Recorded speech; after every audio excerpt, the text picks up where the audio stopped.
जय जय माखन चोर।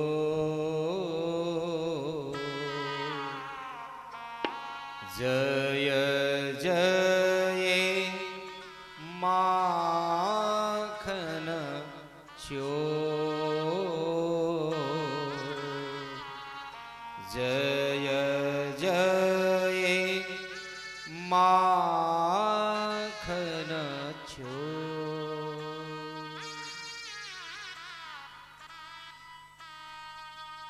अर्चनीय वंदनीय प्रातः स्मरणीय पूज्य श्री सद्गुरुदेव भगवान, मंचासीन उपस्थित विद्वज्जन, संगीतज्ञ महानुभाव, भगवत चरणों में विराजमान धर्म स्वरूप मेरे भाई बंधु बुजुर्गों, सती सावित्री सीता राधा रुक्मणी के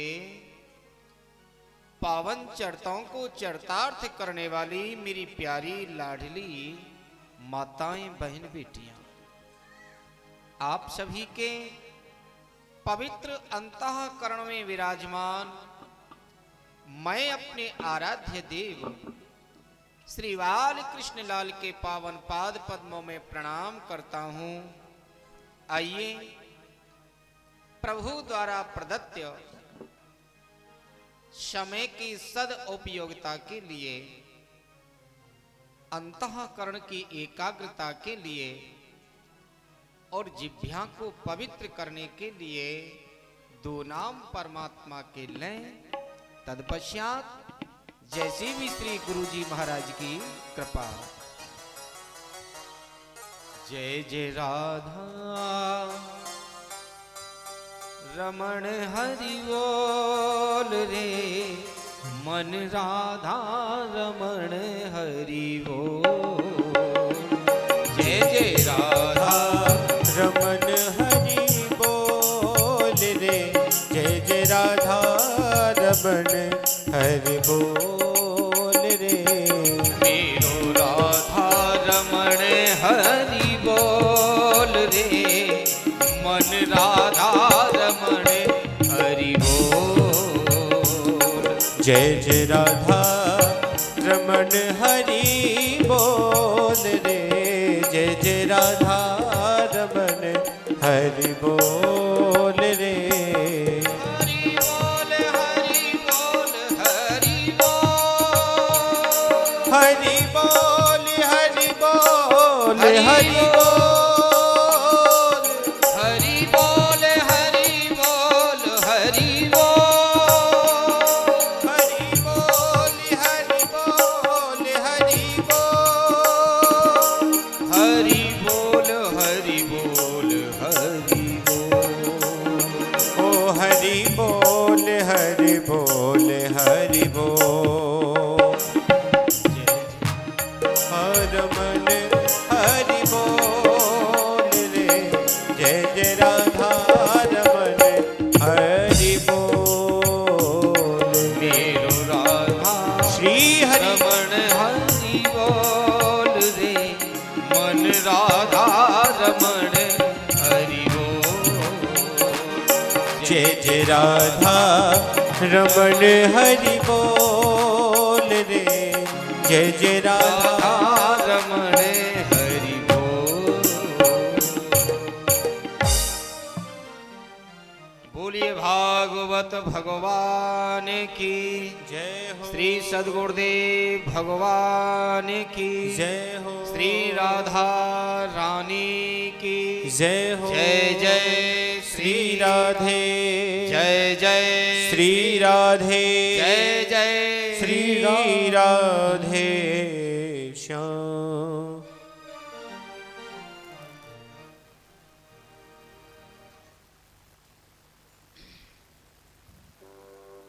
आइए बंधुओं, श्रीमद् भागवत महापुराण के प्रथम दिन में संध्या कालीन बेला में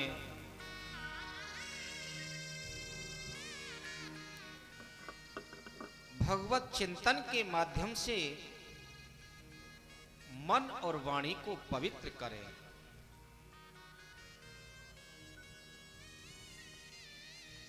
बड़े सौभाग्य की बात बंधुओं,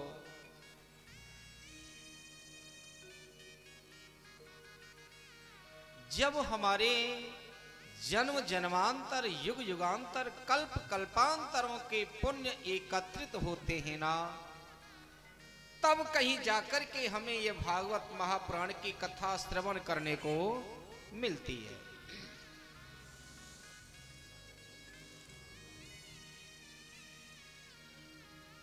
जब तक हमारे ऊपर, हमारे हृदय में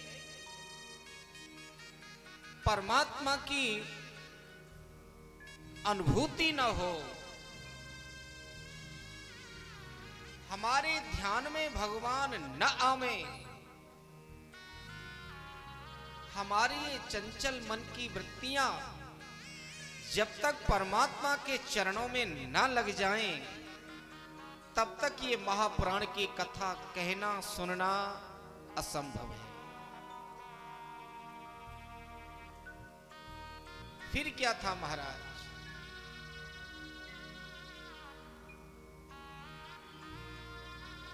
भागवत महापुराण के नाम के 4 अक्षर हैं। भागवत पुराण के 4 अक्षर हैं।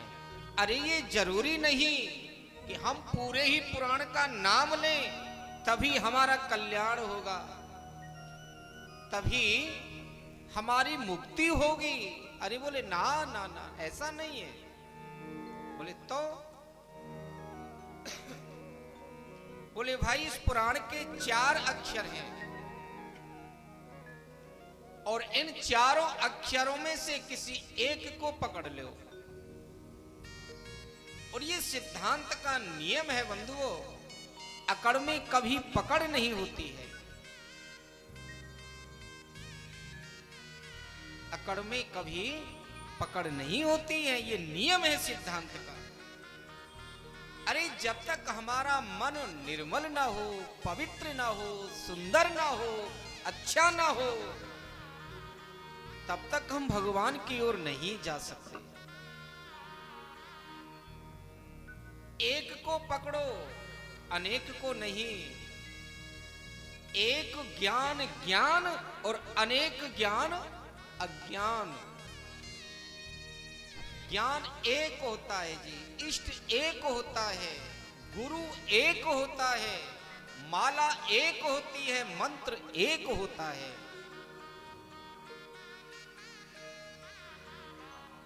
एक को पकड़ लो, उसी से हमारा कल्याण हो जाएगा। तो यहां बताया कि भागवत शब्द के अक्षर क्या हैं, बोलो तो सही। ये भूलो मत परंपरा को। ये तो कथा जनवरी में ही होनी थी और तैयारियां भी हो गई थी, पर देव योग से नहीं हो पाई। देखो बीमारी भी कितनी सुंदर चली, यदि आप लोग ध्यान देंगे तो। कितनी सुंदर बीमारी, क्या नाम था बीमारी का जरा बोलो। करो,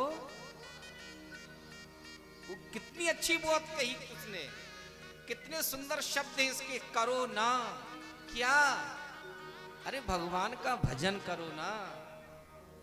लोगों को वैसे समय नहीं मिला, कम से कम इस बीमारी के बहाने से घर में बैठ करके भगवान को, सबके मुंह पर एक ही चर्चा थी, बोले भगवान ये बीमारी जल्दी भगाओ। इसलिए भगवान बीमारी का भी नाम था करोना। भगवान का भजन करो ना। तो कुछ आप बोलिए, कुछ हम बोले, मिलकर के ना भगवान की कथा होती है। अच्छा एक बार प्यार से बोलो, जोर से बोलो है। ये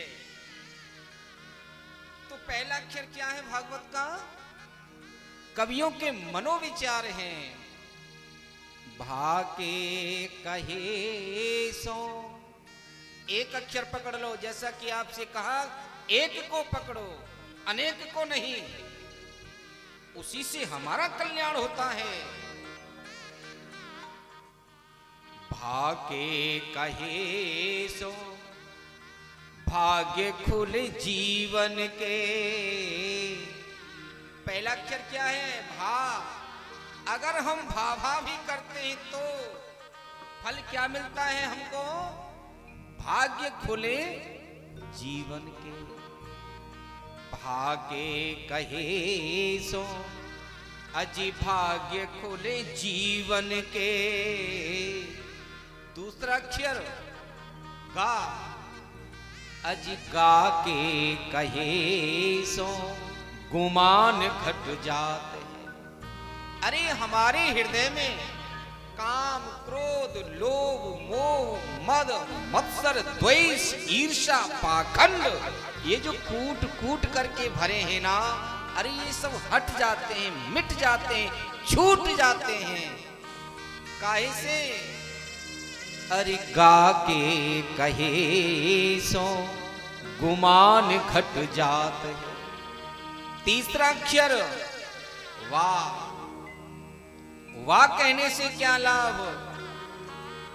वाह के कहे सो वैराग्य होत जीवन से।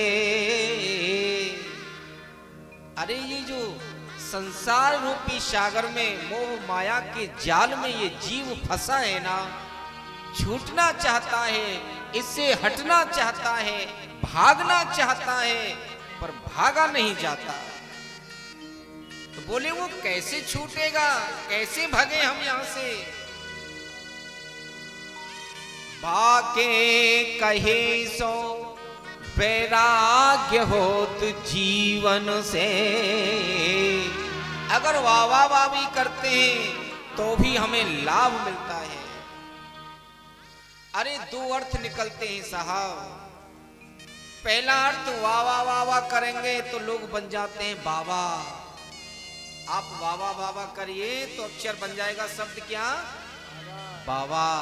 और बाबा बनना प्रत्येक लोग चाहते हैं जीवन में कि मैं बन जाऊं क्या? बाबा। दूसरा अर्थ निकलता है वाके कहे सो वैराग्य हो तो जीवन से। इस जीवन से वैराग्य हो जाता है जी। चौथा अक्षर ता। वाके कहे सो वैराग्य होत जीवन से। अजिता के कहे सो तन तरल हो तो जात है। अगर ता शब्द का भी हम उच्चारण करते हैं तो इस संसार रूपी भव सागर से हम तर जाएंगे महाराज।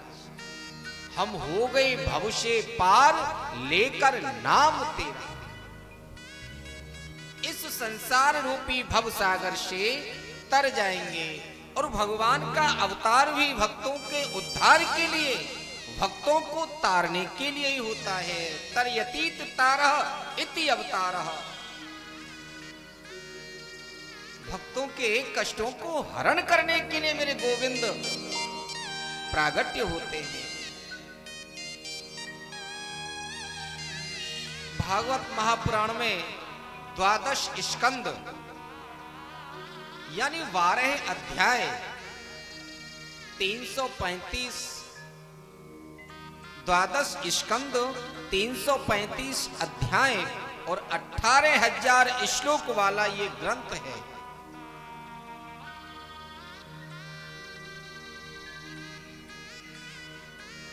सबसे पहला इसमें 6 अध्याय पद्म पुराण से लिए गए महाराज, जिसमें कि इस पुराण की महिमा को समझाया गया कि इस पुराण की महिमा क्या है।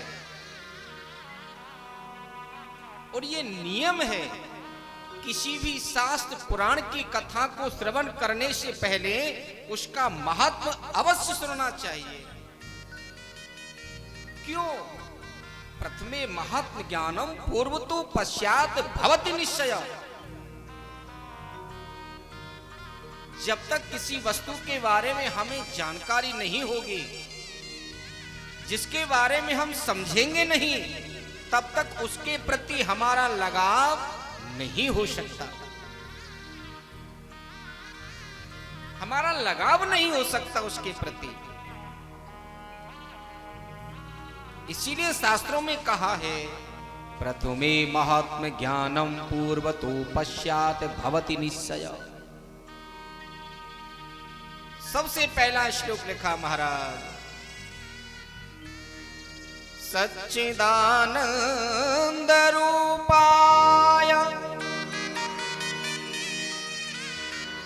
विश्वोत्पत्त्यादि हेतवे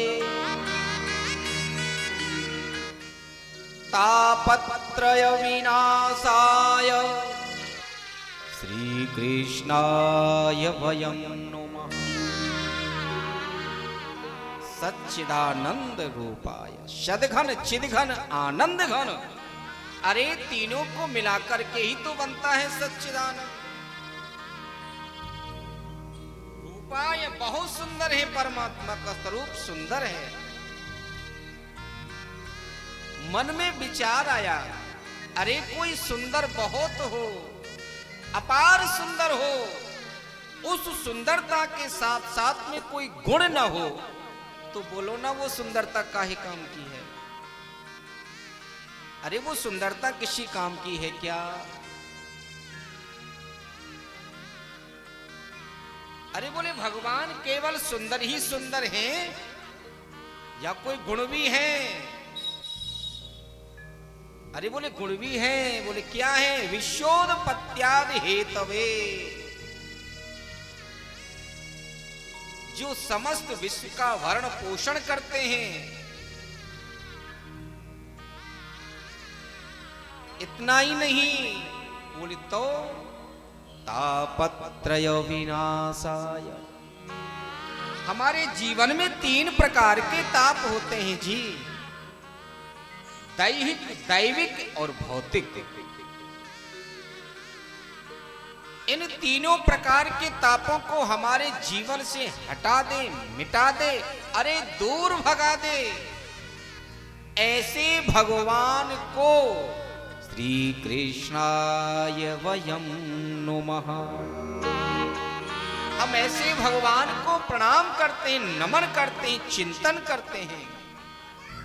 आगे भगवान सुखदेव जी का स्तवन किया, यम प्रव्यजन्तमनपेतमपेत कृत्यम द्वैपायनो विरह कातर आजुहाव पुत्रेति तन्मयतया तरोभिनेदु तं सर्वभूत हृदयं मुनिमानतोस्मि। जो भगवान सुखदेव जन्म लेते ही अपने नाल को कांधे पर डालकर के सीधे चले गए जंगल की ओर। पीछे से पिताजी दौड़ रहे हैं, भो पुत्र किंचित विरम्यताम, बोले बेटा रुक जाओ, क्षणम तिष्ठे, बेटा कुछ देर के लिए रुक जाओ। पर वो बेटा नहीं सुन रहा है जी, क्योंकि ये महापुरुष पिता पुत्र शब्द से ही बिल्कुल अपरिचित हैं। नहीं समझ में आ रहा है कौन पिता है कौन पुत्र है। पीछे पीछे पिताजी और आगे आगे बेटा जी चले जा रहे हैं। अरे बोले बेटा रुक जाओ, बेटा ना रुके। मानो वृक्षों ने व्यास जी से प्रश्न किया, बोले महाराज जड़ और चैतन्य की परिभाषा क्या है? किसे जड़ कहते हैं और किसे चैतन्य कहते हैं? व्यास जी तो हंस दिया, अरे बोले भले आदमी, आप लोग जो वृक्ष जाति के हैं ना, एक जगह पर रहने वाले हैं, स्थिर रहने वाले हैं, ना चल सकते हैं, ना हिल सकते हैं, ना बोल सकते हैं, ना खा सकते हैं, ना पी सकते हैं। आप लोग जड़ हैं और मैं चैतन्य हूं। अरे मैं चल सकता हूं, खा सकता हूं, पी सकता हूं, बोल सकता हूं। मैं चैतन्य हूं, तुम जड़ हो। मानो लग रहा था कि वृक्षों ने हंस दिया। अरे ओ महाराज, भला सोचिए, जब किसान खेत में ट्रैक्टर चलाता है ना, वो भी तेल खाता है, डीजल खाता है। आप लोगों के पास में गाड़ी घोड़ा है, जब आपकी गाड़ी चलती है ना, वो भी तेल खाती है। अरे वो भी हॉर्न सीटी बजाती है, तो क्या वो चैतन्य है? हम चल नहीं सकते तो हम जड़, आप चल सकते हो, फिर सकते हो, आप चैतन्य हो। अरे महाराज जरा देखिए हमको, हमारे ऊपर असंख्य फल लगते हैं, हमारे ऊपर बहुत फल लगते हैं, पर हम एक भी फल अपने लिए बचा करके नहीं रखते। क्यों? क्योंकि हमारी जो मन की कल्पना है ना, हमारे जो मन के विचार हैं, वो ये होते हैं, ओ दुनिया वालों, अरे ओ संसार वालों, हम चाहते हैं कि हम आपको पका हुआ फल दें, अच्छा दें, मीठा दें, सुंदर दें। पर वह धन्य है मंद बुद्धि वालों, दुनिया के लोग आते हैं, अरे लाठी डंडा मार के हमसे फल तोड़ ले जाते हैं, कच्चा ले जाते हैं, खट्टा ले जाते हैं। फल को छोड़ो, हमारी छाल तक उतार ले जाते हैं, पर हम किसी को कुछ नहीं कहते। क्यों? क्योंकि हमारा जो जन्म है ना, ये बहुजन हिताय बहुजन सुखाय की भावना से है। और आज आपको भगवान ने एक पुत्र रूपी फल दिया, जो जन सेवा के लिए जा रहा है, उसे आप जाने से रोक रहे हो। अरे व्यास जी तो समझ गए, लौट करके अपने आश्रम में आ गए। इस भागवत महत्व में दो कथाएं बहुत प्यारी सी आई हैं। पहली कथा है, हमारे हृदय में ज्ञान और वैराग्य हैं, पर वो दोनों ज्ञान वैराग्य सुसुप्ति अवस्था में हैं, सो रहे हैं, दोनों सो रहे हैं। अब उनको एक संत के माध्यम से, एक ऋषि के माध्यम से मानो जगाया जा रहा है। ऋषि ज्ञानम तदम भवेत मोहंती यत्र ज्ञानम आत्मशुद्धिं हितार्थाय तत्र योगेश्वरो देव। एक ऋषि के माध्यम से इनको उठाया, सचेत कराया जा रहा है। अरे बोले उठ खड़े हो जाओ। कैसे? एक बार श्री नारद जी महाराज हरिगुण गाकर, वीणा बजाकर चारों तरफ टहल रहे हैं। भ्रमण करते हुए अनायास वृंदावन आ गए। वृंदावन में आकर के देखा तो एक तरुण युवती है, यमुना के किनारे बैठी है। दो पुरुष अधेड़ अवस्था के उसकी जंघाओं पे अपना सर रख करके सो रहे हैं। बहुत सी माताएं उसकी सेवा कर रही हैं, शुश्रूषा कर रही हैं। देखा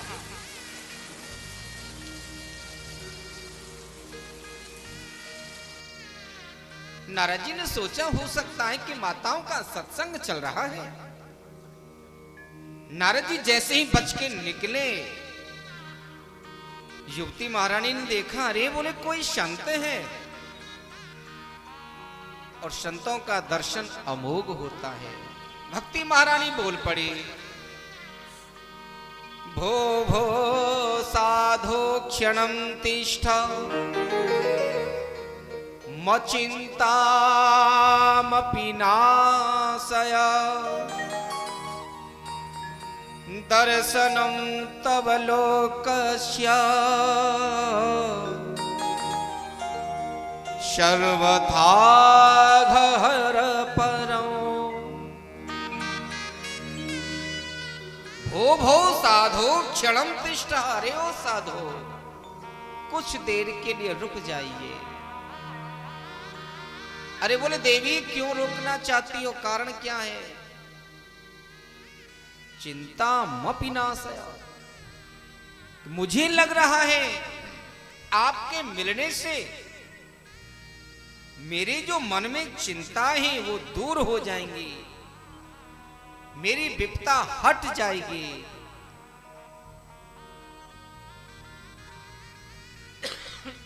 इसीलिए आप रुक जाइए, क्योंकि संतों का तो दर्शन ही अमोघ होता है महाराज। और यही बात गोस्वामी तुलसीदास जी महाराज रामचरितमानस में बहुत सुंदर लिखते हैं। नैनन संत दरस नहीं देखा, नैनन संत दरस नहीं देखा, नैनन संत दरस नहीं देखा, नैनन संत दरस न देखा, लोचन मोर पंख समलेखा, लोचन मोर पंख समलेखा, सठ सुधर सत्संगति पाई, सठ सुधर ही सत्संगत पाई, सठ सुधर सत्संगति पाई, सठ सुधर ही सत्संगत पाई, पारस परस उदात सुहाई, ओ पारस परस को घाट सुहाई, श्री राम जय राम जय जय राम, श्री राम जय राम जय जय राम, श्री राम जय जय राम, श्री राम जय जय राम। गोस्वामी तुलसीदास जी महाराज ने भी इस बात को बहुत स्पष्ट लिख दिया। नैनन संत दरस नहीं देखा, अरे जिन आंखों से संतों के दर्शन न किए हों वो आंख आंख नहीं है। अरे जिन कानों से भगवान की प्यारी प्यारी ललित कथाओं को न सुना हो, अरे वो कान। तो महाराज आज आपके दर्शन करने से मुझे लग रहा है कि मुझे मेरी मुक्ति हो जाएगी, मेरे कष्ट की निवृत्ति हो जाएगी।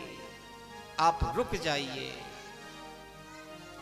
नारद जी ने कहा, बोले देवी आप हैं कौन? अरे अपना परिचय तो दीजिए, हम आपको न जाने आप हमें न जाने, कैसे काम चलेगा भाई? भक्ति महारानी बोल पड़ी, उत्पन्ने द्रविणेशाहम वृद्ध्यो कर्नाटके गता, उत्पन्ने द्रविणेशाहम, बोले द्रवण देश में उत्पन्न हुई, वृद्धियों कर्नाटके गता, कर्नाटक में कुछ तरुण हो गई। बोले फिर क्वचन क्वचन महाराष्ट्रे गुर्जरो जीर्णताम गतः। अरे मैंने जैसे ही गुजरात में प्रवेश किया तो वहां कुछ मेरी अवस्था ठीक ठाक से रही,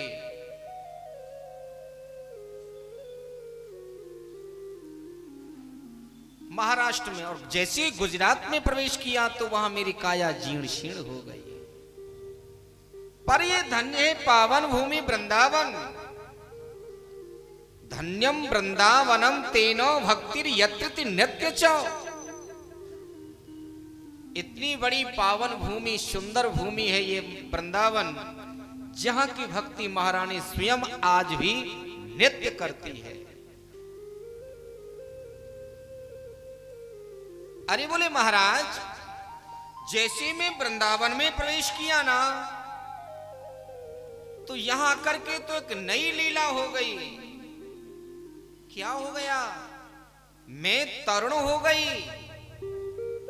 व्यवहार में आता है कि माता पिता वृद्ध होते हैं और बेटी बेटा, बोलो तो सही, जोड़ते बोलो। हाँ, पर यहां तो उल्टा ही हो गया। बोले मैं तरुण, मैं जवान हो गई और बेटी बेटा बूढ़े हो गए। मतलब क्या? अरे बोले जो वृंदावन है ना, ये तो प्रेम की नगरी है महाराज। वृंदावन प्रेम की नगरी है। यहां ज्ञान वैराग्य की कोई भी आवश्यकता नहीं है। ज्ञान वैराग्य यहां नहीं चाहिए किसी को। यहां तो केवल प्रेम की आवश्यकता है। ऐसी पावन भूमि है ये वृंदावन। और सच्ची हृदय में बात यही है महाराज,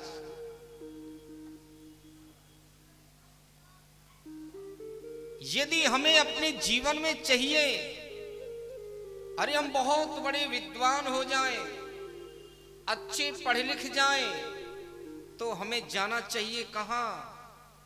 विद्वानों की नगरी काशी बनारस, विद्वानों का गढ़ है वो। हमें चाहिए कि हम अपने जीवन से वैराग्य लेना चाहते हैं, अब दुनिया के झंझटों में पड़ना नहीं चाहते, तो चले जाइए कहां? श्री अवध में, अवध बिहारी की चरण शरण में, श्री अयोध्या जी में। वो वैराग्य की भूमि है। और यदि हमें चाहिए कि हम अपने घर में, द्वार में, परिवार में कैसे रहें, सबसे मिलना जुलना कैसे रखें, तो चले जाइए सीधे श्रीधाम वृंदावन, जहां केवल हृदय में प्रेम ही उत्पन्न होता है साहब, और कुछ नहीं होता। ऐसी मेरी पावन भूमि है श्रीधाम वृंदावन की। इसीलिए तो चलिए 2 मिनट के लिए, हो मन चल वृंदावन चलिए, मन चल वृंदावन चलिए, जहां रहते हैं सावल साम, जहां रहते हैं सावल साम, मन चल वृंदावन चलिए, ओ मन चल वृंदावन चलिए, ओ मन चल वृंदावन चलिए, मन चल वृंदावन चलिए, जहाँ रहते हैं श्यामा श्याम, जहाँ रहते हैं श्यामा श्याम, जहाँ रहते हैं सावल साम, जहाँ रहते हैं सावल श्याम, ओ मन चल ओ मन चले वृंदावन चलिए। तालियों के साथ मीठी मीठी तालियां आप लोगों की जय हो।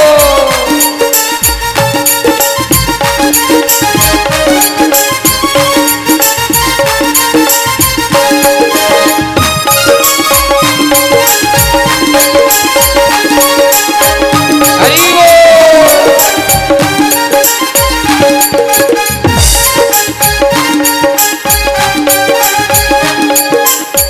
वृंदावन में है क्या?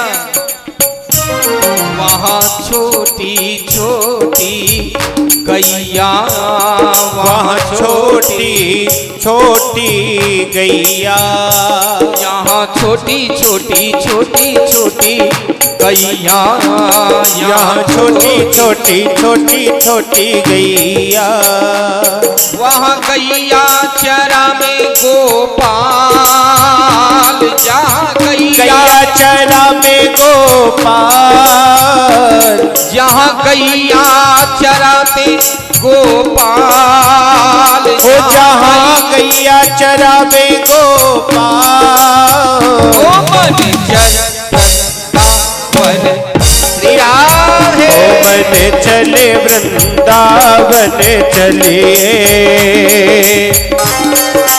तालियां प्रभु की जय हो।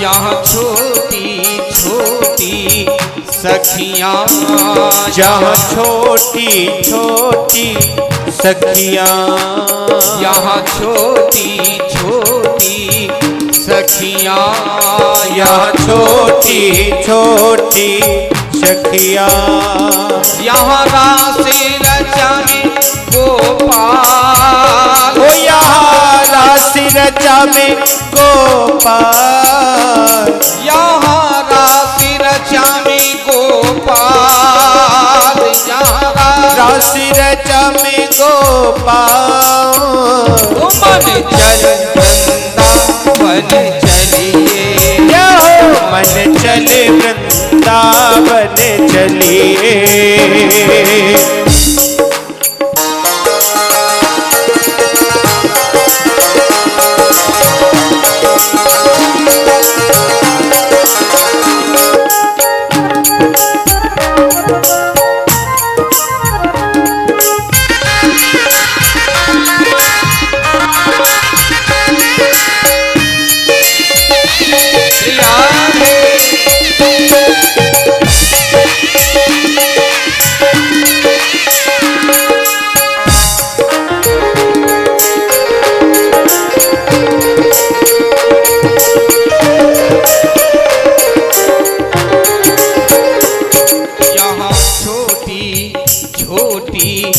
मटुकियाँ, यहाँ छोटी छोटी मटुकियाँ, ओ यहाँ छोटी छोटी मटुकियाँ, यहाँ छोटी छोटी मटुकियाँ, यहाँ माखन चूरा में नंदलाल, यहाँ माखन चूरा में नंदलाल, ओ यहाँ माखन चूरा में नंदलाल, ओ यहाँ माखन चूरा में नंदलाल, ओ मन चल वृंदावन चलिए, ओ मन चले वृंदावन चलिए, ओ मन चल वृंदावन चलिए, ओ मन चले वृंदावन चलिए, मन चले वृंदावन चलिए, ओ मन चले वृंदावन चलिए, मन चले वृंदावन चलिए।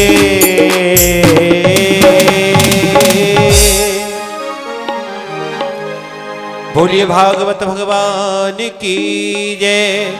जय जय श्री राधे, जय जय श्री राधे, जय जय श्री राधे श्याम। मन चल वृंदावन चलिए।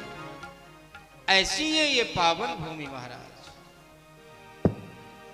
अब नारद जी ने कहा, बोले देवी चिंता मत करो, आपकी चिंता का निवारण अवश्य होगा। क्यों वृथा में अपने मन में कष्ट मान रही हो? वृथा खेद से वाले अहो चिंता तुरा कथितम। श्री कृष्ण चरण कमल भोजो स्मरणम दुख गमष्यति। बोली वृथा खेद से वाले अहो, चिंता मत करो। अरे बोले जब हमारे जीवन में कोई कष्ट आवे, कोई परेशानी आवे, तो उस स्थिति में हमें करना क्या चाहिए? श्री कृष्ण चरण कमल भोजो स्मरणम दुख गमष्यति। भगवान श्री कृष्ण के चारों चरण कमलों का चिंतन करना चाहिए, भगवान का ध्यान करना चाहिए, जिससे कि हमारे कष्ट की निवृत्ति हो जाए, हमारा ये कष्ट दूर हो जाए। अब तो नारद जी ने प्रयास किया ज्ञान वैराग्य को जगाने का। मानो कि लग रहा है ज्ञान वैराग्य सो रहे हैं और उनको जगाया जा रहा है। अरे कैसे? वेद वेदांत घोषस्य ही गीता पाठिर मुहुर्मुहु। उन ज्ञान और वैराग्य के कानों पर अपना मुंह लगा करके कभी वेदों के मंत्रों को, कभी शास्त्रों के मंत्रों को, कभी पुराणों के मंत्रों को उद्घोष किया जा रहा है। अरे उनको बोला जा रहा है, उनका पठन पाठन किया जा रहा है। ज्ञान और वैराग्य कुछ देर के लिए सचेत अवस्था में आते हैं और फिर अचेत हो जाते हैं।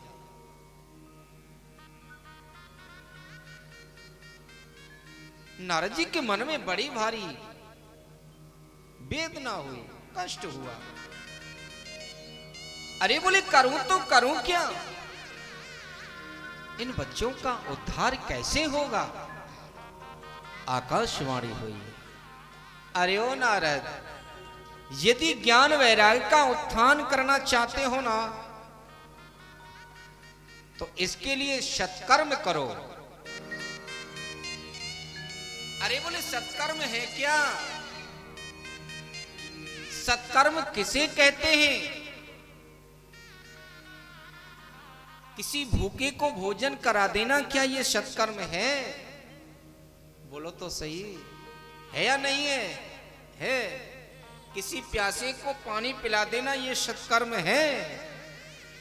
किसी असहाय की सहायता कर देना, किसी गरीब की बेटी का विवाह कर देना, क्या ये सत्कर्म है? अरे बोले ना, ये सत्कर्म नहीं है। ये जो आप हाँ हाँ कर रही हो ना, यहां हाँ हाँ नहीं, ना ना है। बोले ये सत्कर्म नहीं है। अरे बोले तब सत्कर्म क्या है? किसे कहते हैं सत्कर्म? सत्कर्म सोच को नूनम ज्ञान यज्ञ स्मृति बुधई। बोले क्या है सत्कर्म? अब इस सत्कर्म की चिंता में नारद जी महाराज चल दिए।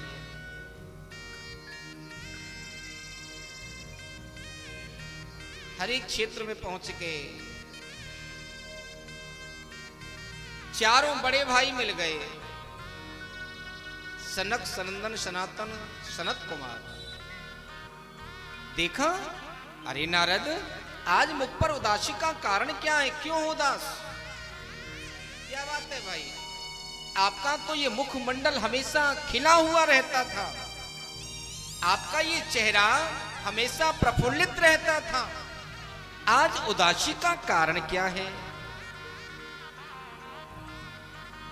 क्यों इतने उदास हो? नारद जी ने पूर्ण वृतांत कह करके सुना दिया और बोले आकाशवाणी हुई है, उस आकाशवाणी ने सत्कर्म करने के लिए कहा है। वो सत्कर्म क्या है मैं नहीं जानता। सनत कुमारों ने कहा, बोले चिंता मत करो,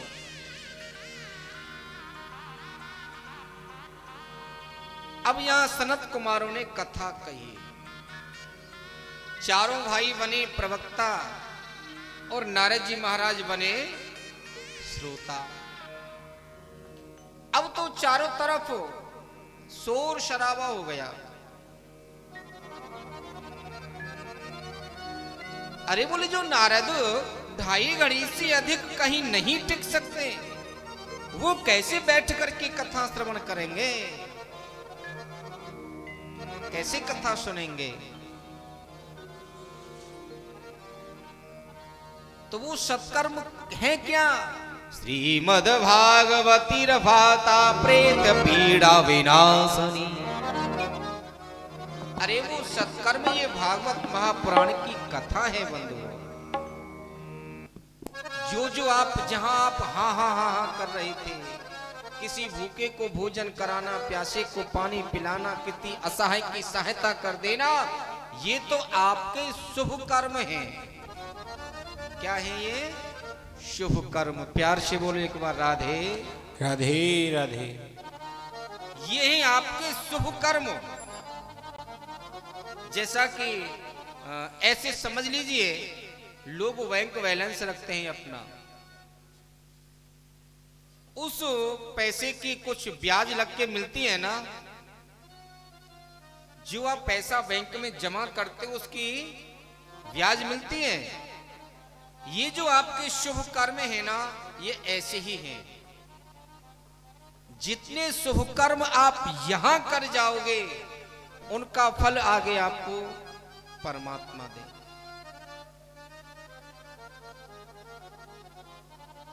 उनका फल भगवान देंगे।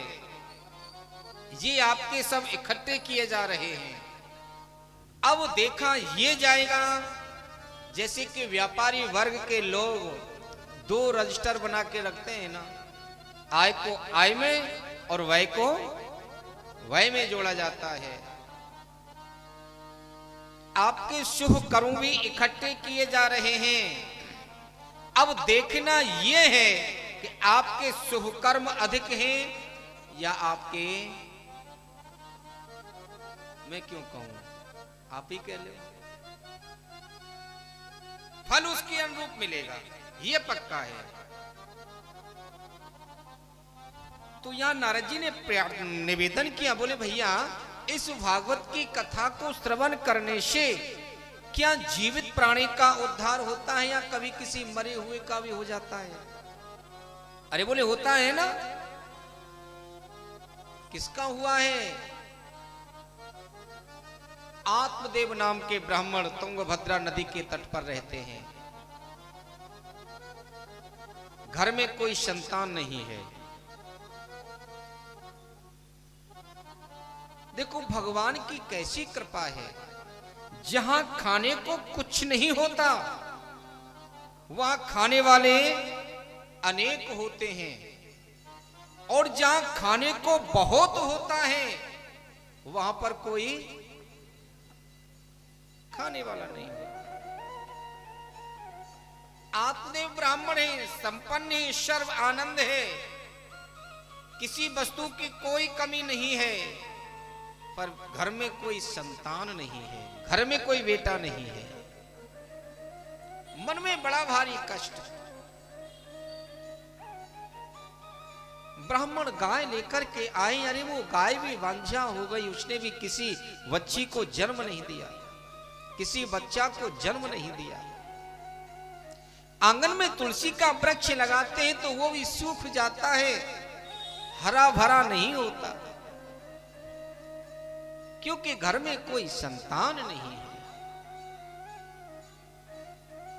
ये तो परमात्मा की कृपा है ही। भगवान की कृपा से अच्छे पड़ोसी मिल जाएं। यदि हमें पड़ोस में रहने वाला व्यक्ति अच्छा पड़ोसी मिल जाए तो ये तो भगवान की और भी कृपा है। नहीं तो देखा जाता कि घर का पड़ोसी ठीक ठाक नहीं मिलता, रोज क्लेश होता है।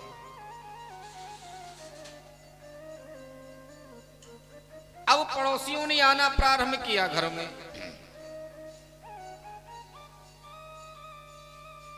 अरे बोले देखो ना पंडित जी को, कितने सुंदर पूजा पाठ हवन यज्ञ आदि करते हैं।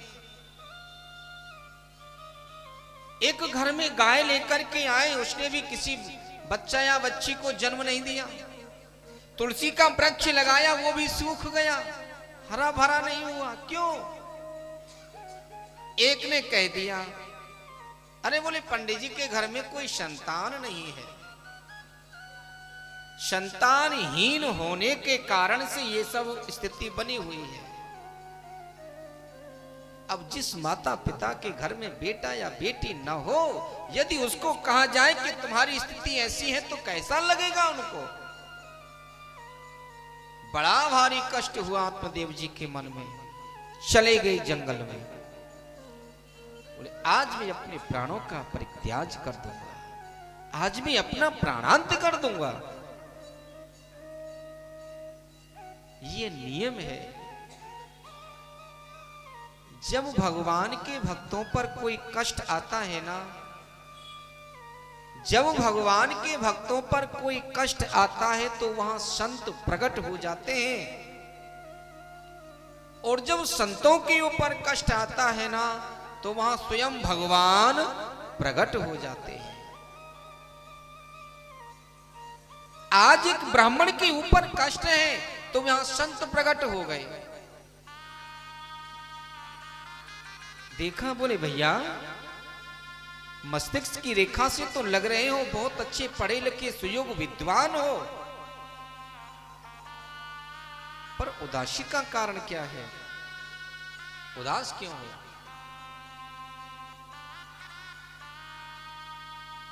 ब्राह्मण ने कहा, बोले महाराज क्या बताऊं, अरे मेरे घर में कोई संतान नहीं है। आप तो संत हैं, महापुरुष हैं, मुझे संतान होने का वरदान दीजिए। मैं अपने घर में संतान चाहता हूं, ज्यादा नहीं, केवल एक हो जाए।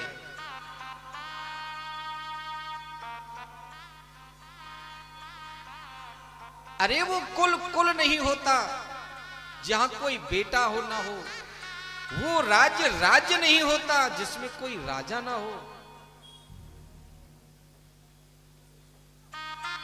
और वो राजा नहीं होता जिसका कि प्रजा शासन न मानती हो।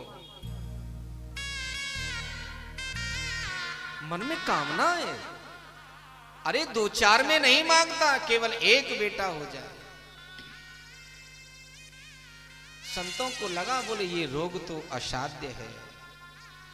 हम तो समझ रहे थे कि कोई भगवान का भक्त है, रास्ता भटक गया है, क्यों ना चल के मार्गदर्शन करें। पर यहां तो कुछ व्यथा ही अलग है। संतों ने बहुत समझाने का प्रयास किया, पर ब्राह्मण ने कहा, बोले या तो आप मुझे बेटा होने का वरदान दो, नहीं तो मैं आपके चरणों में अपना प्राणांत कर दूंगा और आपको ब्रह्म हत्या लग जाए। संतों को लगा कि बोले अब ये बात बनने वाली नहीं है। अरे झोली में से एक फल निकाला, दे दिया, बोले ले ये फल ले जाओ, अपनी पत्नी को खिला देना, तुम्हारे घर में बेटा होगा। पंडित जी महाराज बड़ी प्रसन्न मुद्रा में चले आ रहे हैं।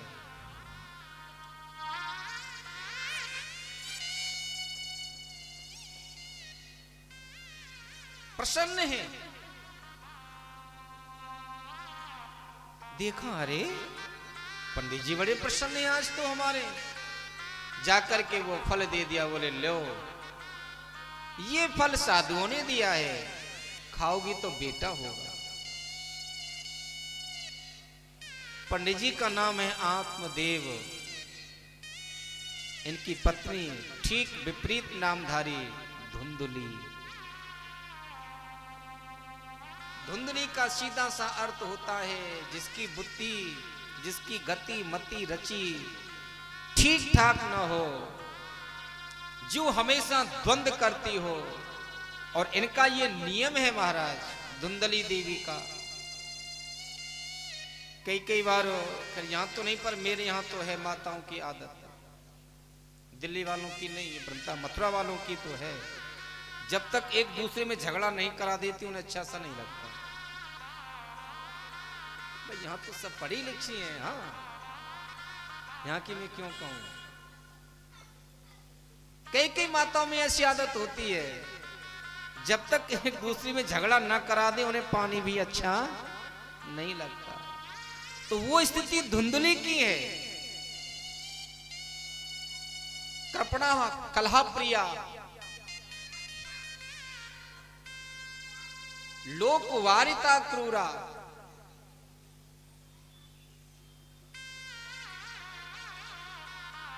अरे बोले क्या करें, कोई प्रातः काल होता है ना,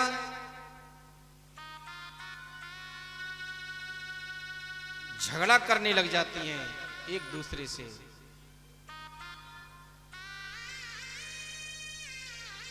झगड़ा प्रारंभ कर देती हैं।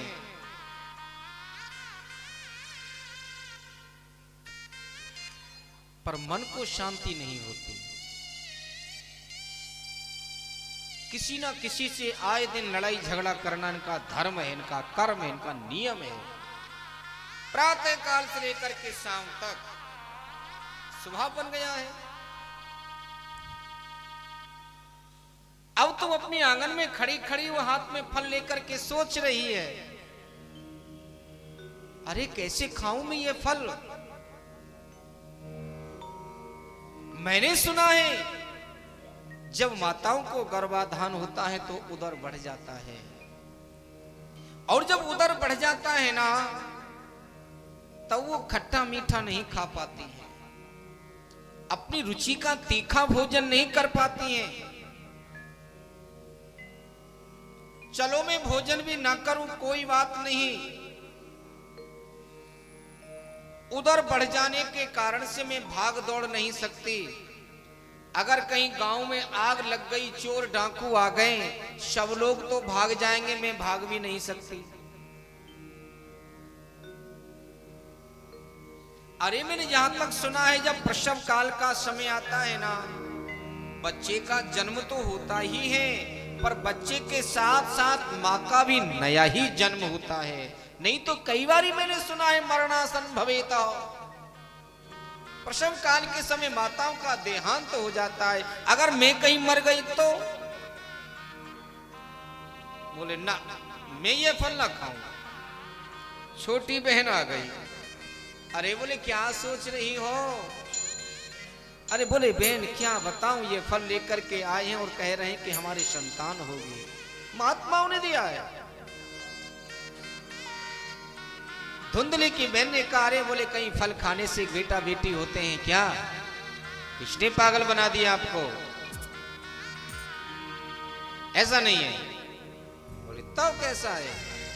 बोले देख बहन, मेरे घर में संतान बहुत है पर खाने के लिए कुछ भी नहीं है, और तुम्हारे यहां कोई खाने वाला नहीं है। अब मेरे उधर से जो संतान होगी ना, मैं उसे चुपचाप ला करके तुझे दे दूंगी। मेरे जो पति है ना वो धन के लोभी हैं, उन्हें थोड़ा सा धन दे देना, उनका मुंह बंद हो जाएगा और ये बेटा तू रख लेना, और अपने पेट से कुछ कपड़े जैसे बांध करके एक गर्भवती माताओं जैसा स्वरूप बना ले, और अपने पति को कह दे कि मुझे गर्भाधान है, मुझे मेरे से बालक जन्म लेगा। बात समझ में आ गई। ऐसा ही किया, और इस फल की परीक्षा के लिए ये फल गाय को खिला दे।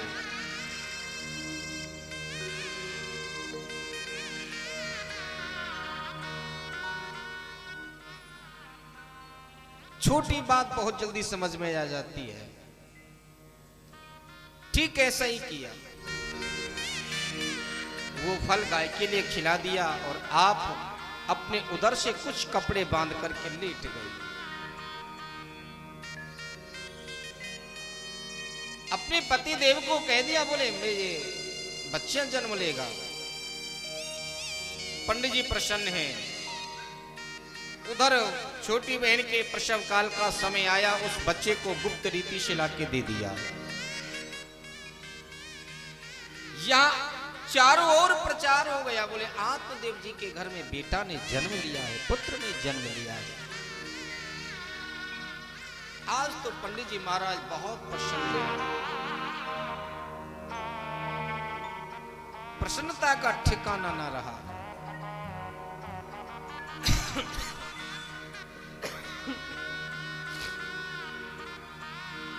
पंडित जी ने कहा, बोले मैं जाऊं पंडित जी को बुला करके लाऊं और बच्चे का नामकरण संस्कार हो। अरे बोले वाह, 9 महीने मैंने अपने उदर में रखा, कष्ट मैंने सहा, और नामकरण करने के लिए पंडित आएंगे? बोले ना, मेरा बेटा है, मैं स्वयं नाम रखूंगी। अच्छी बात है, आप रख लो।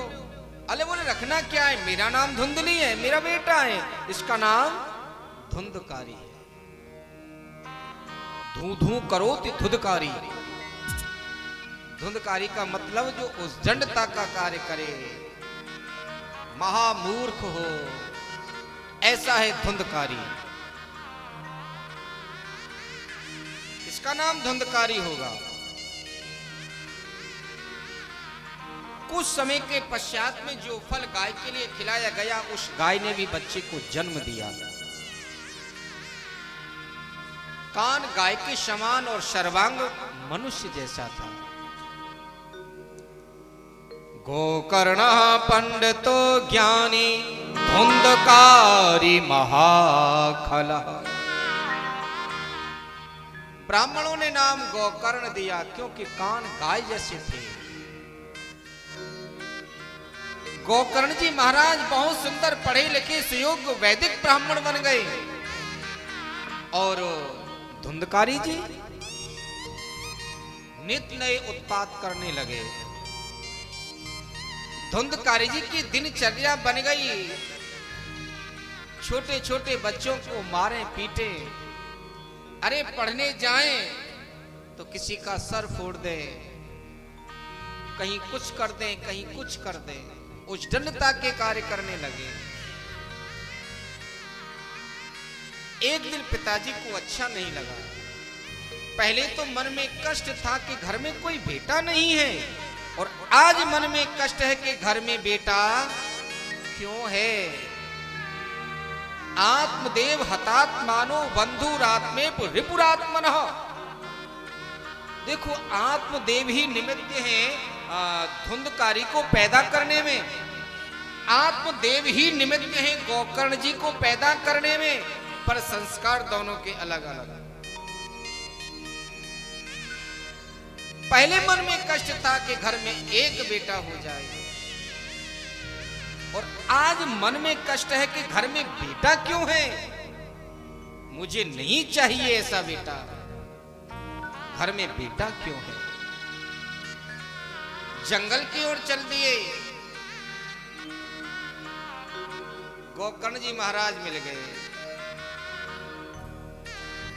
अरे ओ पिताजी कहां जा रहे हो? क्या बताऊं बेटा, धुंधकारी के आतंक से परेशान हो गया, इसलिए सोचा कि वन में जाके भगवान का भजन करो। गोकर्ण जी ने कहा, बोले पिताजी आपने बहुत सुंदर किया। अरे जो हमारा शरीर है ना, देहांस मास रुदरे भ्रमदत्तजत्वम जाया सुतासिदि सुवंचां विमुंच। अरे जो हमारा शरीर है, रुधिर हड्डी खून से बना हुआ है, इससे हम क्या मोह करें, क्या लगाव करें। अरे ये तो त्याज्य है, एक दिन इसको छोड़ना ही पड़ता है। हम अपने शरीर को चाहे जैसे रखें, कितनी भी इसको सुख सुविधा दें, कितनी भी इसकी देख रेख करें, पर एक दिन वो आता है, पानी का बबूला पानी में मिल जाएगा। इस शरीर को छोड़ना जो पड़ता है जी। ओ महाराज, फिर क्या? आप देव जी की तो ज्ञानेंद्रियां खुल गई, चले गए भगवान का भजन करने लगे। अब तो ये धुंधकारी जी और भी बड़े हो गए, भक्ष्याभक्ष्य करते हैं, मदरा का पान करने लगे और घर में 5-5 वेश्याओं को लाके रख लिया। और ये जो 5 वेश्याएं हैं ना, प्रत्येक प्राणी के साथ में रहती हैं, हमारे साथ, आपके साथ, सबके साथ में हैं, पर इनसे जो बच जाए वो बच जाए महाराज।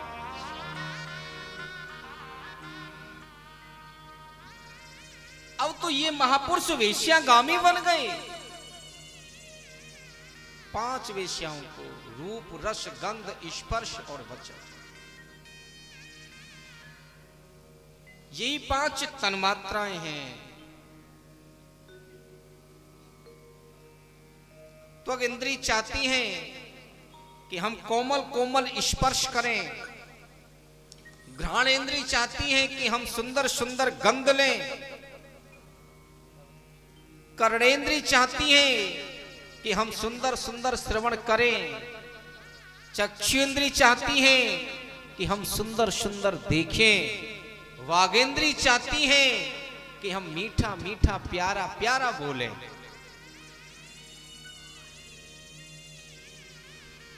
अब जैसे वेश्याओं को घर में लेकर के आया ना, वेश्याओं ने कहा, बोले हमें धन दो, और अगर धन नहीं दिया तो हम चली जाएंगे। अब धन पास में है नहीं, कहां से दे ला करके। अपनी मां के पास में गया, बोले मां मुझे धन दो, मुझे पैसा रुपया धन चाहिए, दौलत चाहिए। अरे बोले बेटा मेरे पास तो है ही नहीं, कहां से दें। अरे वो देती हो नहीं देती हो, अगर राजी से दिया तब तो ठीक, अगर राजी से नहीं दिया तो। बोले हनंती लगता हो, बोले मैं तुझे मारूंगा। ये बात कौन कह रहा है? जो माता पिता बेटा चाहते हैं, जिस बेटा के लिए दर दर की ठोकरें खाते हैं, आज वो बेटा अपनी मां को कहता है कि या तो मुझे पैसा रुपया दे, अगर नहीं दिया तो हनंती लगता हो, मैं तुझे मारूंगा। लगता हो या तो तुझे मैं लात से मारूंगा या जलती हुई लकड़ी से मारूंगा, या तो मुझे पैसा दे। अरे बोले बेटा मेरे पास में है ही नहीं। उस बेटा के आकंत से माता इतनी घबरा गई, इतनी व्यथित हो गई, दौड़ती हुई चली गई और एक अंधकूप में जाकर के मां का प्राणांत हो गया। अब तो ये महापुरुष चोरी करने लगे, और चोरी भी की राजा के राज दरबार में जाकर के। वेश्याओं ने देखा, अरे राजा का धन, राजा का द्रव्य चुरा के लाया है। काश राजा को मालूम पड़ गया, इसको तो मृत्यु दंड देंगे, इसके साथ साथ हमारी भी मृत्यु हो जाएगी, हम भी मारे जाएंगे। क्या करें? अरे बोले क्यों ना हम उसको मार दें। कैसे मारोगे? ये नियम है बंधुओं, जैसा हम कर्म करते हैं ना, वैसा फल हमें भोगना ही पड़ता है। भोक्ता भोग्यम प्रेरितारम च मत्वा। जो हम करेंगे वो हमको ही भोगना पड़ेगा। अरे बोले मार दो, कैसे मारे? अभी आपने सुना, अपनी मां से क्या कहा? हनंती लत्ता, या तो मुझे रुपया पैसा दे, नहीं तो मैं तुझे मारूंगा। अरे बोले कैसे मारे? खूब मदरा का पान कराया। मदरा पान करा के जिस चारपाई पर ये श्रीमान जी लेट रहे थे ना, उसी चारपाई से बांध दिया। पहले तो गला दबा करके मारना चाहा, पर ये जीवात्मा, ये पाप आत्मा ऐसे नहीं मर जाती। गला दबा करके मारना चाहती है तो प्राण नहीं निकले। अभी अपनी मां को कह रहा था कि जलती हुई लकड़ी से मारूंगा। उन वेश्याओं ने जलती हुई लकड़ी के कोला, जलती हुई लकड़ी के अंगारे ला करके तब तो कहते हुए महाराज उसके मुंह में जबरदस्ती ठूस दिए और उसको जला करके मार दिया। प्यार से बोलो राधे, एक बार जोर से बोल दो। उसका प्राणांत कर दिया। वही जमीन में गड्ढा खोद के गाड़ के आप 9 2 11 चल पड़े। अब ये महाराज बन गए क्या? प्रेत, भूत बन गए। क्या बन गए? भूत। और भूत रहते कहां हैं? देखा है भूत किसी ने? जल्दी बताओ। नहीं देखा? प्यार से बोलो राधे। भाई मैंने देखा है। कहां देखा है? अधिकांश भूत लगभग माताओं के सर पे होते हैं। बहुत जगह देखने को मिलता है, बोले उसे भूत आता है, उस माई दाई को भूत आता है। अरे भूत क्यों आता है?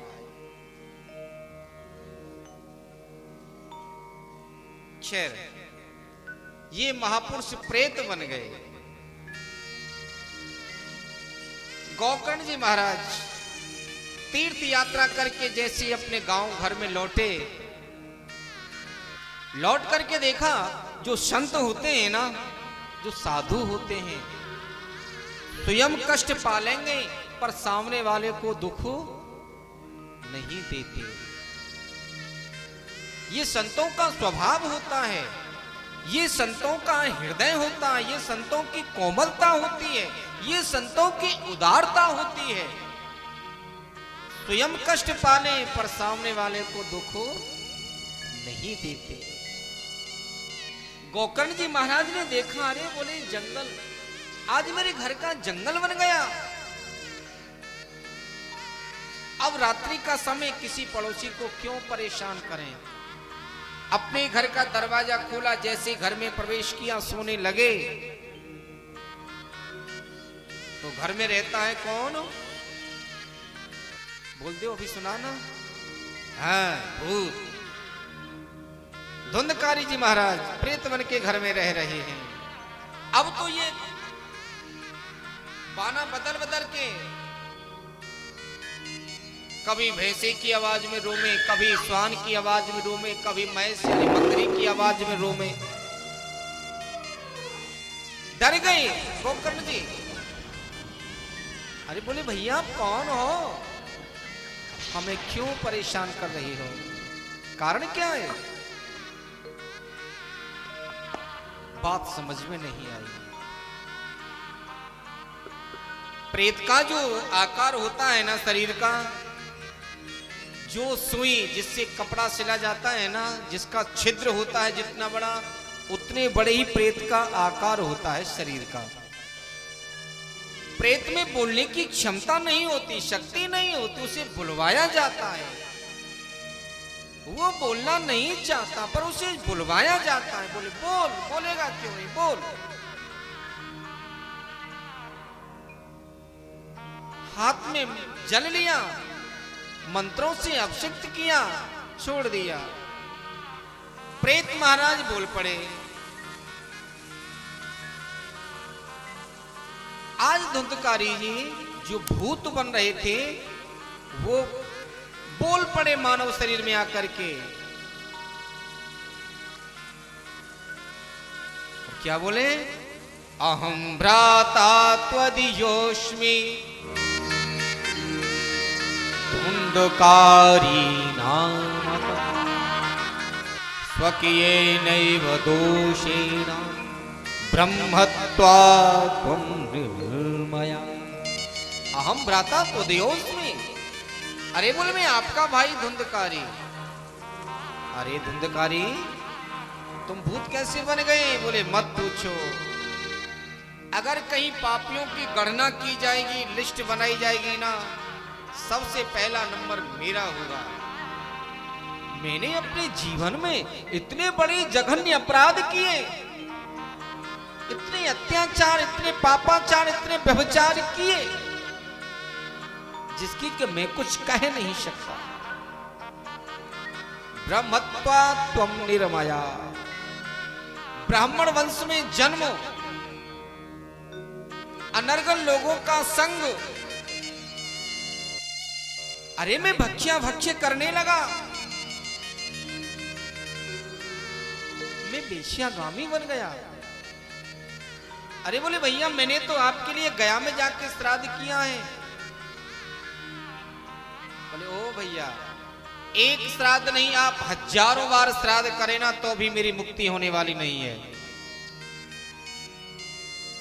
क्योंकि मैंने अपराधी इतने किए। अब आपके चरणों में मेरा निवेदन है, मेरे उद्धार के लिए कोई उपाय करिए।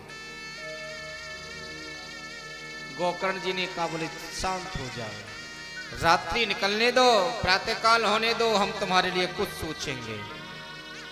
बात समझ में आ गई।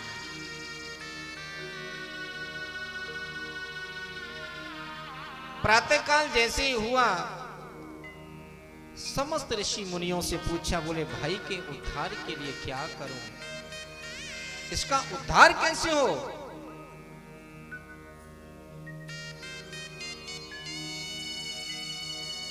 कोई कहता है कि आप इसके लिए हवन यज्ञ करें, कोई कहता है कि आप भंडारा करें, कोई कहता है कि आप कुछ करें, कोई कहता है कुछ करें, पर सटीक उत्तर कोई भी न दे सका।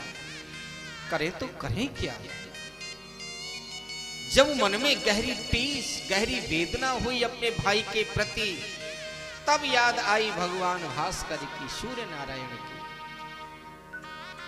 भगवान सूर्य को स्तंभन किया, पूछा, बोले भाई के लिए क्या करूं? सतकर्म सूचको नूनम ज्ञान यज्ञ स्मृति बुधै श्रीमद्भागवती वार्ता प्रेत पीड़ा विनाश। पहले आपने सुना सत्कर्म सूचको नूनम, सत्कर्म करो, तो बोले सत्कर्म की परिभाषा नारद जी सुन रहे हैं। बोले क्या करें? श्रीमद् भागवती वार्ता। अरे अपने पितरों के उद्धार के लिए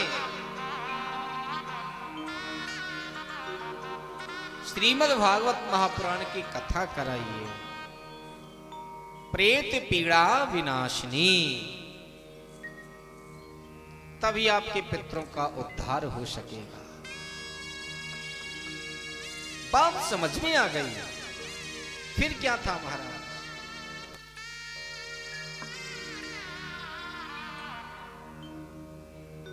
कथा प्रारंभ हुई। श्रावण का महीना, गोकर्ण जी महाराज प्रवक्ता बन गए। अब ये तो भूत है, हवा है, हवा कहीं एक जगह पर नहीं टिक सकती। अब इस धुंधकारी के लिए स्थान दिया, एक 7 गांठ का पोला हरा बांस गाड़ दिया।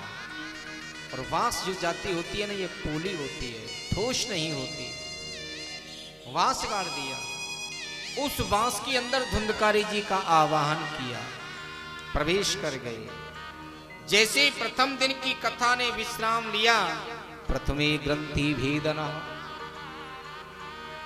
पहले दूसरे तीसरे चौथे पांचवें छठवें दिन की महाराज ऐसे क्रमशः 7 दिन की कथा विश्राम हो गई। 7 ग्रंथियां फट गईं और धुंधकारी जी बहुत सुंदर चतुर्भुज स्वरूप में प्रकट हो गए। गोकर्ण ने पूछा, रे भैया आप कौन हो, क्या चाहते हो हमसे? अरे बोले भाई आपने मुझे नहीं पहचाना? बोले ना। अरे बोले मैं आपका भाई धुंधकारी। उधर से भगवान हरि के पार्षद विमान लेकर के आ गए। बोले भैया आपकी मुक्ति कैसे हुई? और ये क्या भगवान के सेवकों से पूछा, ऐसा क्यों है भाई? भगवान के धाम में कब से पक्षपात होने लगा? अरे कथा तो यहां बहुत लोगों ने श्रवण किया है, केवल विमान धुंधकारी के लिए क्यों आया?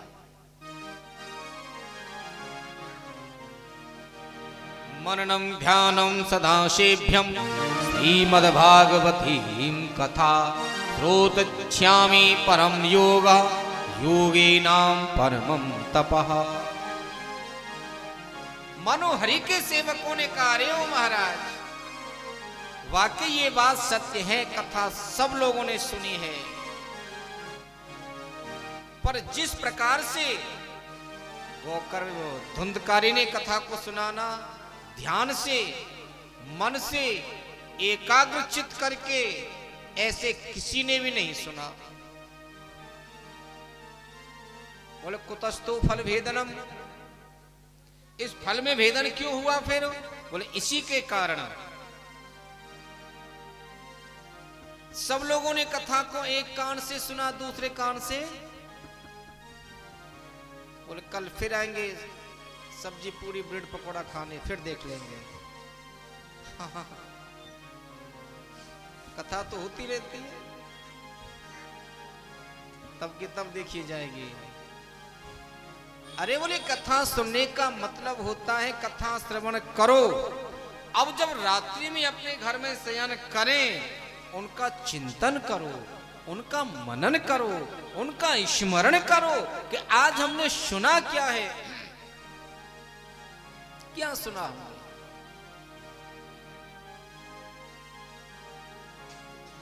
तब ना कथा का फल मिलता है। तो इसीलिए गोकर्ण जी महाराज, फल में भेद हुआ है। जो कथा आपके भाई ने ध्यान से और प्रेम से श्रवण की है ना, इस प्रकार किसी भी श्रोता ने नहीं की। और धुंधकारी को लेकर के जाते बने। श्रावण में कथा की गोकर्ण जी ने अपने भाई धुंधकारी के लिए पुनः भाद्रपद में कथा को प्रारंभ किया और समस्त नगरवासियों को आदेश कर दिया, बोले भाई सुनो, अब की बार कथा से कोई वांछित न रह जाए। सब बड़े प्यार के साथ में, मनन के साथ में, ध्यान के साथ में कथा श्रवण करें। कथा पुनः हुई महाराज। जैसी कथा विश्राम हुई, अरे जितने लोगों ने कथा को श्रवण किया उतने ही विमान आए सबको लेने के लिए। आगे प्रश्न बनता है कि इस कथा को श्रवण कैसे करें, इस कथा को कराने की विधि क्या है, कैसे करावें, कैसे श्रवण करें। कई बार लोग कहते हैं, अरे बोले वो पंडित जी आए थे, वो तो एक समय फलाहार करते, एक समय भोजन करते। पर शास्त्र इस बात के लिए सम्मति नहीं देता, मति नहीं देता, इस बात में सहमत नहीं होता कि एक बार भोजन करो। मैं तो अपने कहूं भाई, मेरे से कथा नहीं होती बगैर भोजन किए।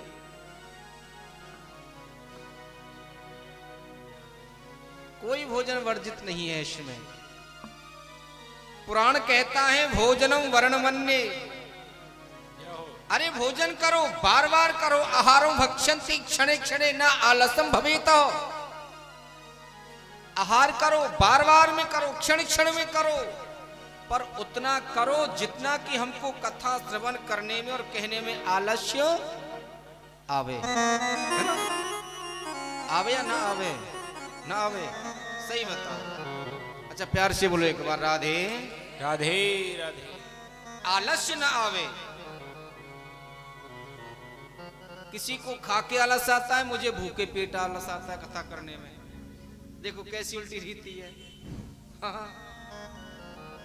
तो शास्त्र कहता है कि भोजन कोई वर्जित नहीं है। हाँ ये नियम है, अगर हो सके तो एक समय फलाहार करो, एक समय भोजन करो, धरती में शयन करो, झूठ मत बोलो, क्रोध मत करो।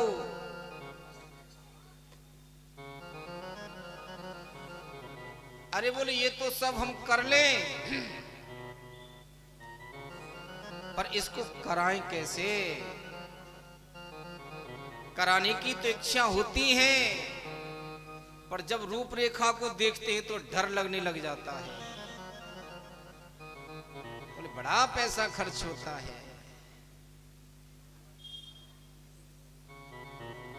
अरे बोले खर्चा कितना करें? कन्या विवाहे तदम भवेतः यद ज्ञानम संवितः। जितना कि हम एक बेटी के विवाह में खर्च करते हैं ना, उतना तो कम से कम करना ही चाहिए।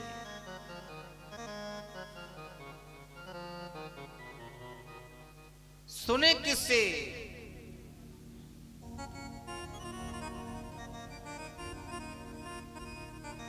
ब्राह्मण से सुने, वैष्णव से श्रवण करे, कुशल हो, विद्वान हो, शास्त्र विशुद्धकृत, जो शास्त्रों को अच्छे अर्थ के सहित समझा सके, उदाहरण के सहित समझा सके, शास्त्र सम्मत बता सके, लोभी से ना सुने।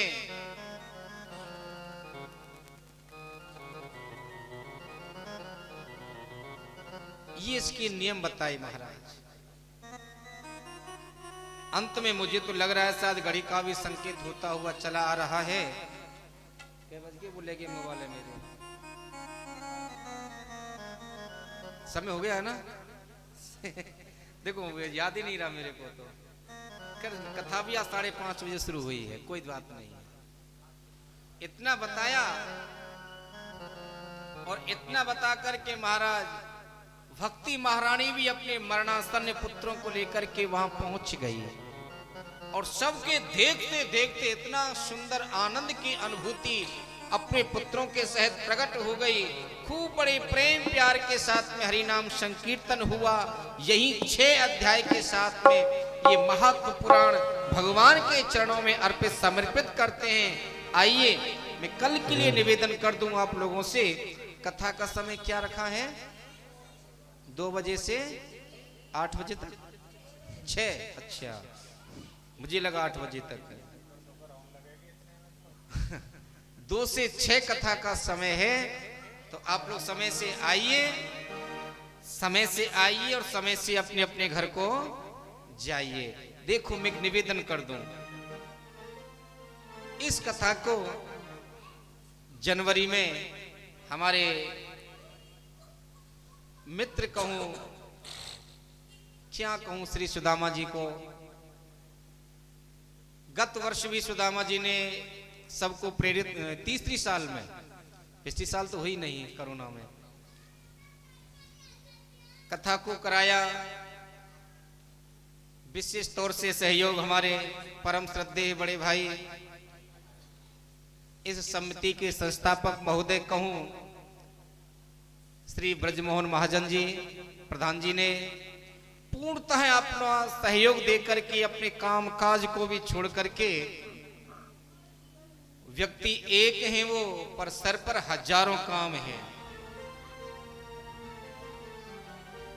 इतने व्यस्त होते हुए भी इस कथा में अपना समय देते हैं और उन्हीं से जुड़े हुए, बाकी नाम तो मैं सभी लोगों के नहीं जानता हूं, जैसे हमारे भाई साहब खड़े हैं और भी इनके सहयोगी हैं, डॉक्टर साहब हैं, या जो भी, सब लोगों के नाम में नहीं जानता हूं, पर फिर भी जहां तक मेरी समझ में है, भाई साहब की टीम, प्रधान जी की टीम और प्रधान जी के सहित ये सभी लोग अपना काम छोड़ करके बड़े प्रेम प्यार के साथ में इस कार्य को प्रारंभ करते हैं। इस कार्य को शोभा को बढ़ाने के लिए आप देवी शक्तियां, माताएं, अपने घर का काम छोड़ करके जल्दी जल्दी काम को निपटा करके समय से आना, समय से जाना, अपना इतना अमूल्य समय आप लोग यहाँ करके देती हैं ना, मुझे बहुत अच्छा लगता है। तो मैं निवेदन इतना सा ही आप लोगों से करूंगा, आप लोग समय से आइए और समय से अपने घर को, कथा का समय 2 बजे से याद रखिए। एक छोटा सा प्यारा सा भजन फिर उसके बाद में आरती, और आरती के बाद में जो भी परंपरा है प्रसाद वगैरह के लेकर के अपने घर को प्रस्थान करेंगे। बोलिए भागवत भगवान की जय। आरती से पूर्व सभी भक्त खड़े हो जाएं और जिनको नाचना आवे भैया वो नाच लियो। हाँ, एक बैठे बैठे पैर भी आपके थक गए हैं ना, सीधे कर लो खड़े है के फिर आरती होगी। आ जाना रे आ जाना, हो मैं तो जपू, हो मैं तो जपू सदा तेरा नाम, सावरे आ जाना, मैं तो जपू सदा तेरा नाम, सावरे आ जाना। आ जाना रे आ जाना, आ जाना रे आ जाना, आ जाना रे आ जाना, आ जाना रे आ जाना। मैं तो जपू, ओ मैं तो जपू, ओ मैं तो जपू सदा तेरा नाम, सावरे आ जाना, मैं तो जपू सदा तेरा नाम, सावरे आ जाना।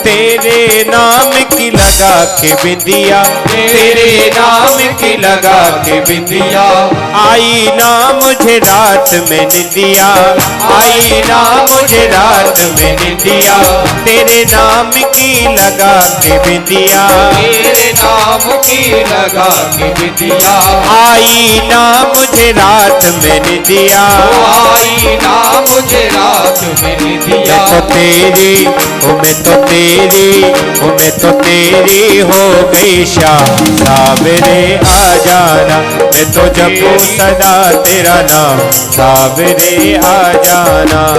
आ जाना रे आ जाना, आ जाना रे आ जाना, ओ आ जाना रे आ जाना, आ जाना रे आ जाना। मैं तो जपू, ओ मैं तो जपू, मैं तो जपू सदा तेरा नाम, सावरे आ जाना, मैं तो जपू सदा तेरा नाम, सावरे आ जाना, मैं तो जपू सदा तेरा नाम, सावरे आ जाना।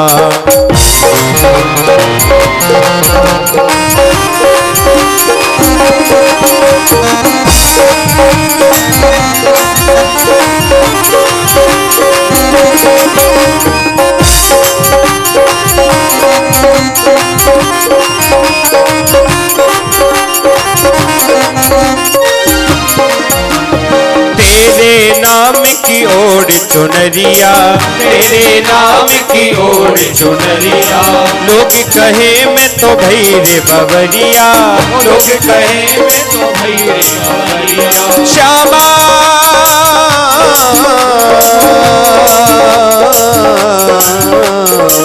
तेरे नाम की ओर चुनरिया, तेरे नाम की ओर चुनरिया, लोग कहे मैं तो भैरे बबरिया, लोग कहे तो भैरे बबरिया। जब से देखी मैंने श्याम सूरतिया, जब से देखी मैंने श्याम सूरतिया, ओ मैं तो तेरी, ओ मैं तो तेरी, मैं तो तेरी हो गई शाम, सावरे आ जाना, मैं तो जपू सदा तेरा नाम, सावरे आ जाना।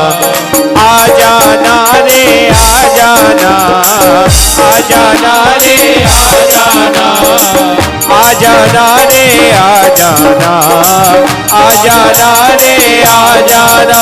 मैं तो जपू, ओ मैं तो जपू, ओ मैं तो जपू सदा तेरा नाम, सावरे आ जाना, मैं तो जपू सदा तेरा नाम, सावरे आ जाना, मैं तो जपू सदा तेरा नाम, सावरे आ जाना, मैं तो जपू सदा तेरा नाम, सावरे आ जाना। बोलिए भागवत भगवान की जय, जय श्री राधे, जय जय श्री राधेश्याम। अब आइए भगवान की आरती करेंगे। उसके पहले मैं निवेदन कर दूं, अगर यहाँ प्रधान जी श्री ब्रजमोहन महाजन जी हों तो आप आमे। हमारे परम आदरणीय श्री ब्रजमोहन महाजन जी प्रधान जी, अगर आप यहाँ हैं तो आमे, भगवान की आरती होगी।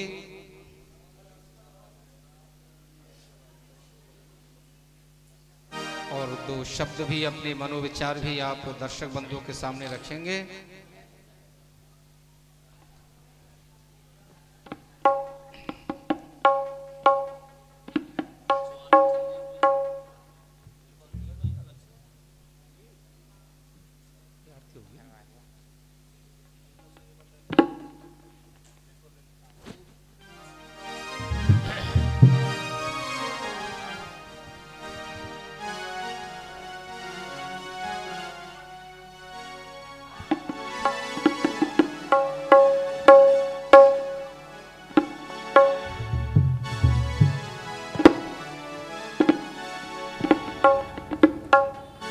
आइए वो आरती होगी, उससे पहले आगे प्रधान जी हैं नहीं है, चलिए कोई बात नहीं। आइए तो आप सभी लोग खड़े हो जाएं। आरती भगवान की, कोई बात नहीं। आसन को प्रणाम करते हुए सभी लोग खड़े हो जाएं और जो जहां है वो वहीं पर खड़े होकर के केवल हाथ जोड़ेंगे और ठाकुर जी की अपने मन में प्यारी सी सूरत बसाएं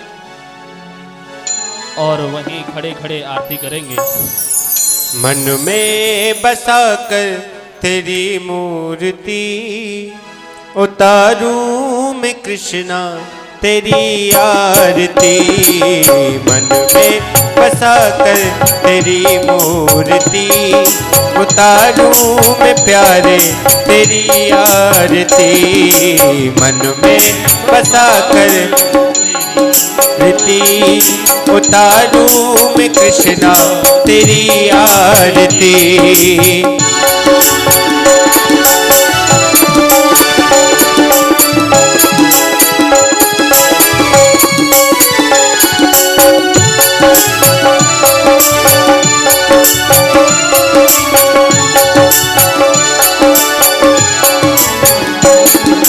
करुणा करो कष्ट हरो ज्ञान दो भगवन। करुणा करो कष्ट हरो ज्ञान दो भगवन। भव में फंसे नाव मोरी तार दो भगवन। करुणा करो कष्ट हरो ज्ञान दो भगवन। भव में फंसे नाव मोरी तार दो भगवन। दर्द की दवा तुम्हारे पास है। दर्द की दवा तुम्हारे पास है। वो दर्द की दवा तुम्हारे पास है। जिंदगी दया की भीख मांगती। मन में बसा कर तेरी मूर्ति उतारूं मैं प्यारे तेरी आरती। मन में बसा कर तेरी मूर्ति उतारूं मैं कृष्णा तेरी आरती।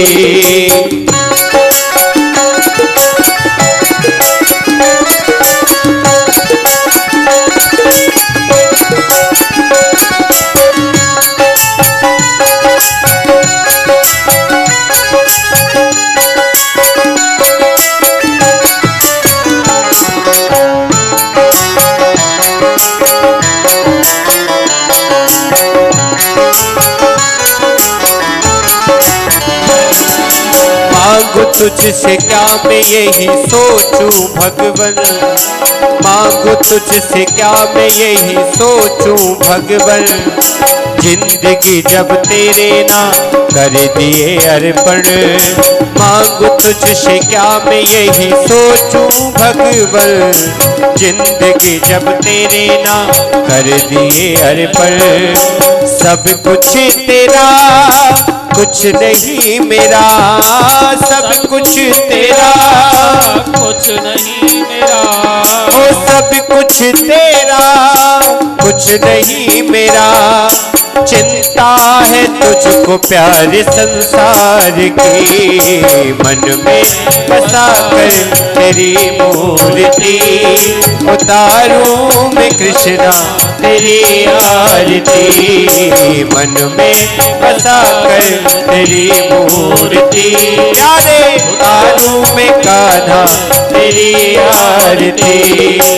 वेद तेरी महिमा गाए संत करे ध्यान, वेद तेरी महिमा गाए संत करे ध्यान। नारद गुणगान करे छेड़े बीना तान, वेद तेरी महिमा गाए संत करे ध्यान।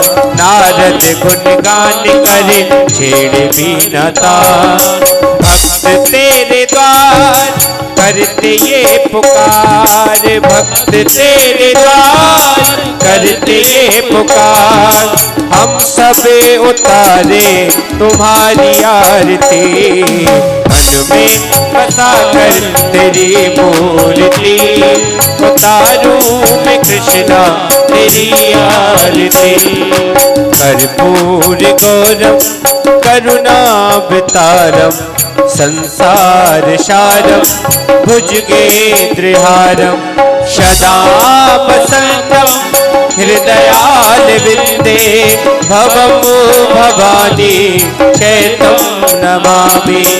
मंगलम भगवान विष्णु मंगलम गरुड़ध्वजा, मंगलम पुंडरीकाक्षं मंगलाय स्तनोहरि। त्वमेव माता पिता त्वमेव, त्वमेव बन्धु सखा त्वमेव, त्वमेव विद्या त्रिविणम त्वमेव, त्वमेव शर्मं मम देव देवा। हम सबे उतारे तुम्हारी आरती, मन में बसा कर तेरी मूर्ति। उतारूं मैं प्यारे तेरी आरती, उतारूं मैं कृष्णा तेरी आरती। उतारूं मैं प्यारे तेरी आरती। बोली भागवत भगवान की जय। ओम द्यो हो शांति अंतरिक्ष